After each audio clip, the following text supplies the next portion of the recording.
welcome to Tuning to Sin's Workshop. I hope you're all having a wonderful day. So, today we're going to be talking about Thieves Gambit, and oh my god, I love this book so much. You have no idea how much I love this book. This was such a good book. You know, this is not a book that I would normally go to the bookstore and pick up myself and buy it. I go straight to fantasy. High fantasy, urban fantasy, sci-fi. That's like my thing. I love fantasy. So it takes a lot for me to like step out of my comfort zone, and not to say I don't like contemporary. We know I love contemporary fiction, but this book, oh my god, it was an arc from the publisher from King and Random House, and it was so good. You have no idea how good this book was. I'm not sure how much of a review this is going to be, so much as it's going to be about me gushing about this book, because it was so good. I loved it. Absolutely loved it. It follows Ross Quest, and she is part of the infamous Quest family. Now, they are thieves, but she doesn't want to be a thief anymore. She kind of wants a normal life, but, you know, her mom's not about that. She's like, no, we're thieves. We're a family of thieves. That's what we do.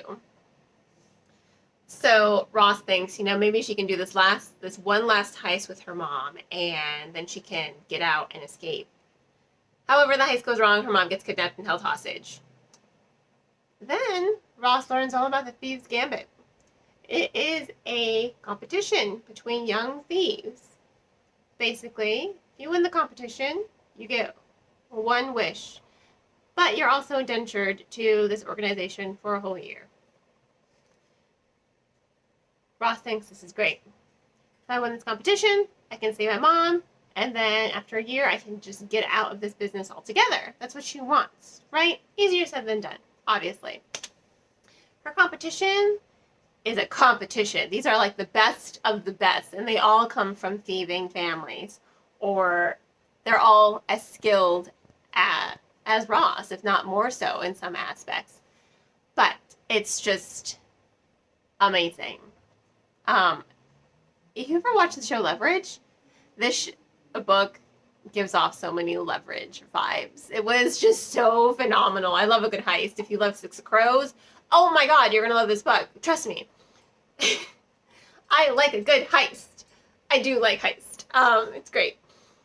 But as I was saying, it's just a lot of high stakes, high tension, nonstop. The pacing is phenomenal. Characterization is amazing. Character dynamics, so good.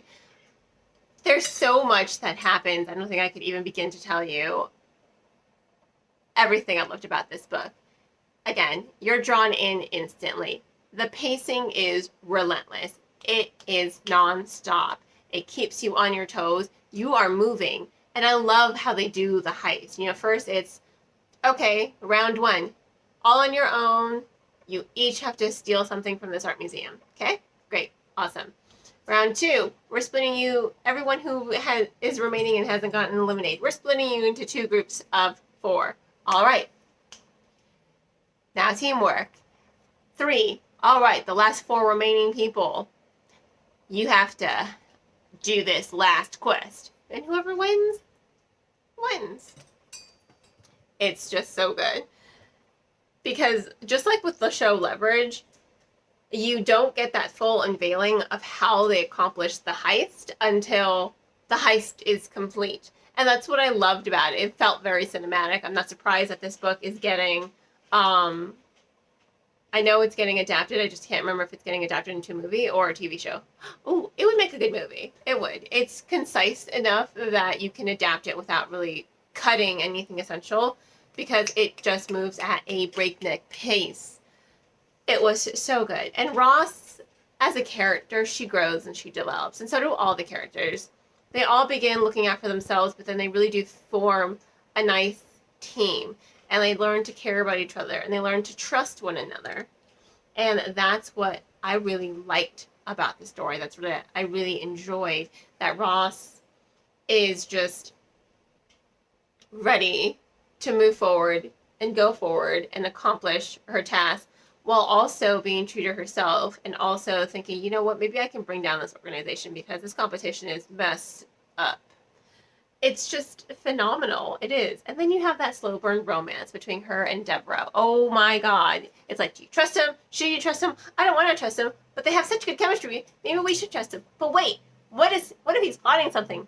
You're just like second guessing every single thing because they're thieves. You should be you should be expecting double crossing and suspecting that they're not who they seem. You should expect that.